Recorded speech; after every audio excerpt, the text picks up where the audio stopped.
Assalamualaikum warahmatullahi wabarakatuh. Perkenalkan, nama saya Ratna Triwidiawati, NPM 1810301027. Karena sekarang masih pandemi, kalian jangan lupa tetap terapkan protokol kesehatan ya. Jangan lupa untuk selalu memakai masker, mencuci tangan, dan menjaga jarak. Baik, pada pembelajaran kali ini kita akan belajar tentang teks anekdot. Adapun kompetensi dasar atau KD yang akan kita pelajari pada pembelajaran kali ini yaitu KD 4.6, menciptakan kembali teks anekdot dengan memperhatikan struktur dan kebahasaan. Adapun indikator yang harus kalian capai yaitu yang pertama adalah menyusun teks anekdot berdasarkan kejadian yang menyangkut orang atau perilaku seseorang tokoh publik. Kemudian, yang kedua adalah menceritakan kembali teks anekdot dengan pola penyajian yang berbeda.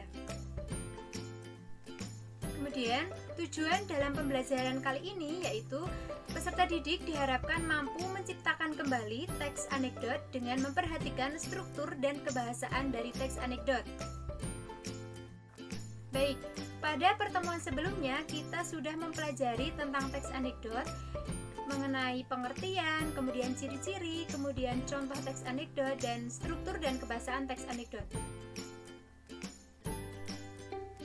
Baik, saya akan mengulas sedikit tentang pembelajaran minggu lalu, yaitu mengenai pengertian teks anekdot.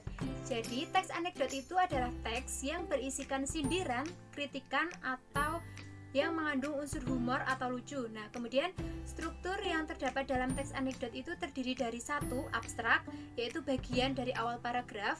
Kemudian yang kedua adalah orientasi, yaitu bagian yang menunjukkan awal kejadian cerita. Kemudian yang ketiga adalah krisis, yaitu bagian di mana terjadi hal atau masalah yang unik. Kemudian yang keempat adalah reaksi. Reaksi itu adalah bagian bagaimana cara penulis atau orang yang ditulis itu menyelesaikan masalah. Kemudian yang kelima adalah koda. Koda itu adalah bagian akhir dari cerita tersebut. Yang pertama adalah pola penyajian teks anekdot. Pola penyajian teks anekdot itu bisa disajikan dalam dua pola penyajian. Yang pertama itu adalah berbentuk narasi. Kemudian yang kedua adalah berbentuk dialog. Berbentuk dialog ini maksudnya menggunakan kalimat selangsung. Kalimat hasil kutipan langsung dari pembicara seseorang yang sama persis seperti yang dikatakan. Kalau narasi itu berbentuk seperti cerita biasa, itu yang disebut sebagai bentuk teks narasi. Berikut adalah langkah-langkah untuk menceritakan ulang teks anekdot. Jadi, untuk menceritakan ulang teks anekdot itu terdiri dari beberapa langkah.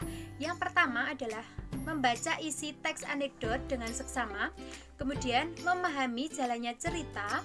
Kemudian yang ketiga adalah mencatat unsur-unsur pokok teks anekdot yang meliputi tokoh, kemudian alur, dan lain sebagainya. Kemudian yang terakhir adalah menceritakan kembali dengan pola penyajian yang berbeda, baik bisa menceritakan dalam bentuk dialog atau berbentuk narasi. Yang kedua adalah penyusunan teks anekdot. Bagaimana sih cara kita untuk menyusun teks anekdot? Nah, cara menyusun teks anekdot itu membutuhkan kreativitas pengarangnya. Kreativitas itu berupa kepandaian untuk mengubah peristiwa biasa menjadi sesuatu yang lucu atau menjadi unsur humor seperti itu. Dalam anekdot non-fiktif, pengarang cukup menceritakan peristiwa lucu atau konyol berdasarkan kisah nyata. Kemudian, langkah-langkah dalam membuat teks anekdot. Langkah-langkah dalam membuat teks anekdot itu terdiri dari beberapa langkah. Yang pertama adalah kalian harus menentukan topik terlebih dahulu yang akan diangkat sebagai tema cerita. Kemudian, mencari bahan referensi. Kemudian yang ketiga adalah menentukan pesan yang akan disampaikan atau sindiran yang akan disampaikan atau bisa disebut sebagai amanat. Kemudian yang keempat adalah menentukan unsur lucu. Kemudian, menentukan alur cerita berdasarkan struktur teks anekdot. Kalian bisa menciptakan cerita teks anekdot itu dengan alur maju atau alur mundur dan menggunakan alur campuran juga bisa. Kemudian yang keenam adalah mengembangkan teks anekdot itu sendiri.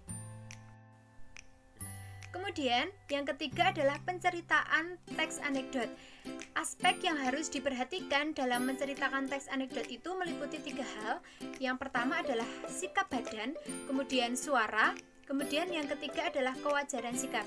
Nah, kita akan bahas satu persatu.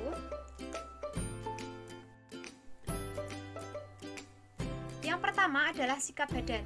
Sikap badan pada saat kita bercerita itu sebaiknya berdiri dengan tegak, tapi tidak kaku. Sikap ini menunjukkan pembicara bersemangat tinggi, percaya diri, dan bersungguh-sungguh. Jadi kalau kalian mau menceritakan teks anekdot itu harus bersikap tegak seperti itu.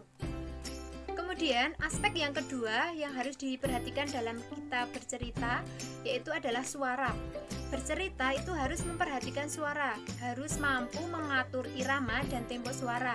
Kalian tidak boleh menceritakan dengan tempo yang sangat cepat atau mungkin menggunakan suara yang sangat pelan, sehingga audiens atau pendengar itu tidak bisa mendengar saat kita bercerita seperti itu. Kemudian aspek yang ketiga adalah kewajaran sikap. Pencerita sebaiknya menjaga kewajaran sikap. Sikap dan gaya yang berlebihan dalam bercerita dapat mengurangi perhatian pendengar. Kalau kalian bercerita tidak boleh sambil goyang-goyang atau yang tidak perlu seperti itu. Yang terakhir adalah kesimpulan. Kesimpulan dalam pembelajaran kali ini yaitu menyusun teks anekdot membutuhkan kreativitas pengarangnya. Kreativitas itu berupa kepandaian untuk mengubah peristiwa biasa menjadi sesuatu yang lucu atau konyol dalam bentuk cerita teks anekdot. Dalam menceritakan kembali teks anekdot juga harus memperhatikan 3 aspek yang terdiri dari sikap badan, kemudian suara, dan yang kemudian kewajaran sikap. Sekian pembelajaran pada pertemuan kali ini. Kurang lebihnya mohon maaf. Wassalamualaikum warahmatullahi wabarakatuh.